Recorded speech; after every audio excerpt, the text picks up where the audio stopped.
It's that time of year again where I take you to the Dollar Tree and we go and support the budding artist in our life with only $5. Now, unfortunately, my Dollar Tree was very empty, and so I'm kind of working with what they have. This brand I love for pens. They are high quality, acid-free is what you want to look for, and water resistant so that you can layer things. I ended up going with the Sarasa fine liner pen. I love these zebra pens, I really do.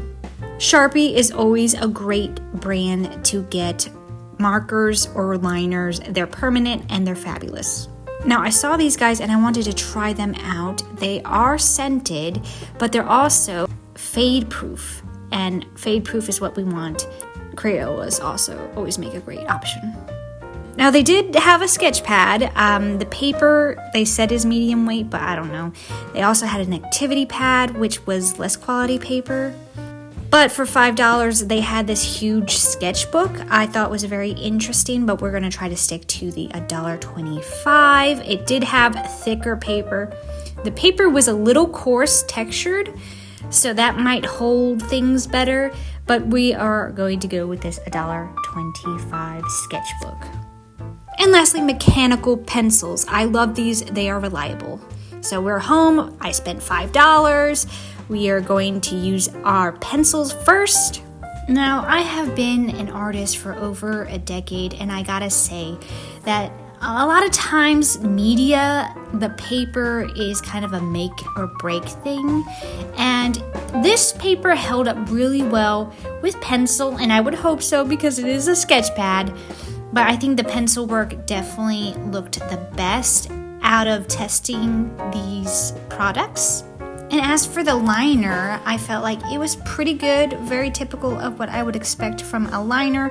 I was a bit shaky. I don't know if that was from not eating breakfast or if it was the texture of the paper throwing me off. But I think things turned out pretty well. It didn't smudge when I was erasing, and that is so important when you're erasing all that sketch underneath. Now, this is kind of where things started to go downhill, is when I started to do some shadowing with the markers, and it was not a good time. The smell was a bit much, but also I instantly could feel the paper start to pill up, and that is never a good sign. And so I just started to do heavier color on it to just see how much it would pill up, and indeed it pilled up quite a bit, and it kind of went through the paper as well.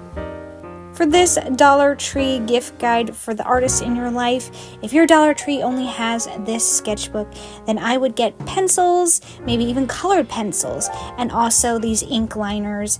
I felt like they did such a well job and also did not bleed through the paper. But again, the pencil shines through. Merry Christmas!